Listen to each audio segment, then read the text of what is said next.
Panorama group, जो सोचता है वो करता है। भारत लाइव बार बार ये बात कह रहा है कि मुख्य चुनाव से ज़्यादा और देश भर में होने वाले जितने भी चुनाव हैं उन सबसे ज़्यादा बिहार में 4 सीटों के उपचुनाव की चर्चा हो रही है। इस चुनाव की चर्चा आखिर क्यों, इसके पीछे की कहानी क्या है और क्या इससे निकलने वाला है। तो आपको बता दें कि 2 बड़े गठबंधन जो इस देश में मजबूती के साथ सरकार में हैं और विपक्ष में हैं, चाहे देश की राजनीति हो या फिर अलग अलग राज्यों की, इन सभी दलों के साथ और सभी गठबंधन के साथियों के साथ कहीं ना कहीं बिहार का तार जुड़ा हुआ है।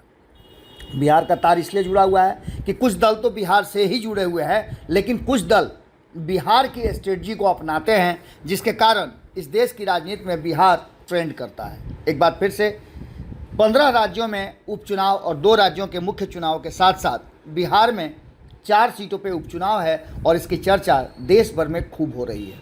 बात इतना ही नहीं है, इसके अलावे भी चर्चा हो रही है बगल के राज्य झारखंड और महाराष्ट्र में भी भारतीय जनता पार्टी की स्थिति क्या है और इंडिया गठबंधन एकजुट होकर के कैसे वहां मात देगा।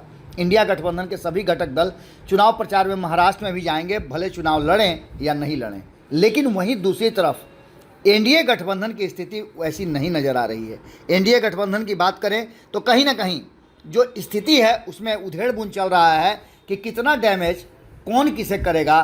क्या एनडीए और इंडिया गठबंधन के बीच प्रशांत किशोर की एंट्री अंतर पैदा करेगी। लेकिन इससे भी बड़ी बात अब सामने आ गई है कि प्रशांत किशोर और इंडिया गठबंधन के साथ साथ एनडीए गठबंधन के बीच एक नया प्लानिंग और नए उम्मीद के साथ उतर गए हैं ओवैसी की स्ट्रेटजी कहीं ना कहीं अब पूरी तरह से बिहार की राजनीति में ट्रेंड करने लगी है और चर्चा इस बात की हो गई है कि त्रिकोणीय नहीं बल्कि चतुष्कोणीय मुकाबला होगा। जहां ओवैसी कमज़ोर होंगे वहां बसपा अपने उम्मीदवार उतारेगी। आपको बता दें कि इस पूरी कहानी में एक बात तो साफ नज़र आ रही है कि ओवैसी इस देश में अलग अलग जगहों पे चुनाव लगातार लड़ रहे हैं। बिहार में तो उन्होंने बेहतर प्रदर्शन भी पिछले चुनाव में किया था और 5 उनके विधायक जीत करके आए थे। उन्होंने भी बिहार में इस 4 सीटों के उपचुनाव में ताल ठोक दिया है।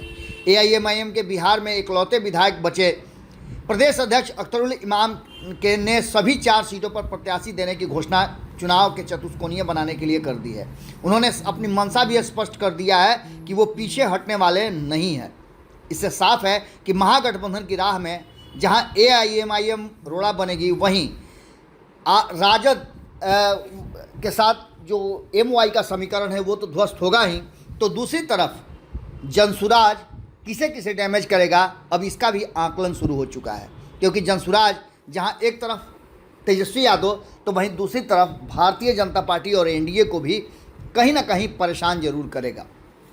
विधायकों को तोड़ने के से गुस्से में एआईएमआईएम खास करके राजद से बहुत ज़्यादा नाराज चल रहा है, क्योंकि एक तरह की राजनीति करने वाले ये दोनों दल कहीं ना कहीं एक दूसरे के साथ चलने की बात कर रहे थे। आपको याद होगा कि 2020 के परिणाम के बाद ओवैसी की पार्टी ने इस बात की घोषणा की थी कि यदि सरकार बनाते हैं तेजस्वी यादव तो बाहर से उनका समर्थन करेंगे, क्योंकि भारतीय जनता पार्टी को सत्ता से दूर रखना है। लेकिन अचानक से राष्ट्रीय जनता दल ने उनके 4 विधायकों को 5 में से 4 विधायकों को अपने तरफ मोड़ लिया और उन्हें तोड़कर अपनी पार्टी में शामिल करा लिया। उसके बाद से तो एआईएमआईएम पूरी तरह से खुलकर सामने आ गया राजद के विरोध में। अब जो वर्तमान स्थिति बनी है उसमें इन 4 विधायकों को राजद ने जब 29 जून 2022 को तोड़ा था, उसके बाद से लगातार ओवैसी जो है वो हमलावर हैं और कह रहे हैं कि घात करने वाली है राजद सेम और एक तरह के राजनीति करने वाला। खास करके ये बात हो भी क्यों ना, क्योंकि सीमांचल के क्षेत्रों में राष्ट्रीय जनता दल को पूरी तरह से समाप्त कर दिया था ओवैसी की एआईएमआईएम। अब जो वर्तमान स्थिति बनी है उसमें मुसलमान मतदाताओं के साथ साथ अन्य लोगों को भी वो प्रभावित करने की तैयारी कर रही है। इन सभी बातों को लेकर के एक बात तो साफ नज़र आ रही है कि पूरी तरह से अपनी तैयारी कर चुकी एआईएमआईएम ने जैसे ही घोषणा की वैसे ही अब इस चुनाव में और दिलचस्प मोड़ आ गए हैं।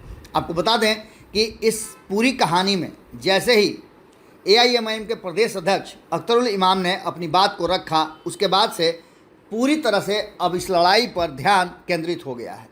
2020 के विधानसभा चुनाव में जनसंघर्ष दल के अब्दुल सलाम को 2450 वोट मिले थे, जो लगभग 2 वर्ष बाद हुए उपचुनाव में एआईएमआईएम के प्रत्याशी बन गए थे, तब उनको 12,214 वोट मिले थे। यानी कि कहने का तात्पर्य यही है एआईएमआईएम का कि उनका वोट प्रतिशत लगातार बढ़ रहा है और वो बिहार की राजनीति को प्रभावित करने लगे हैं।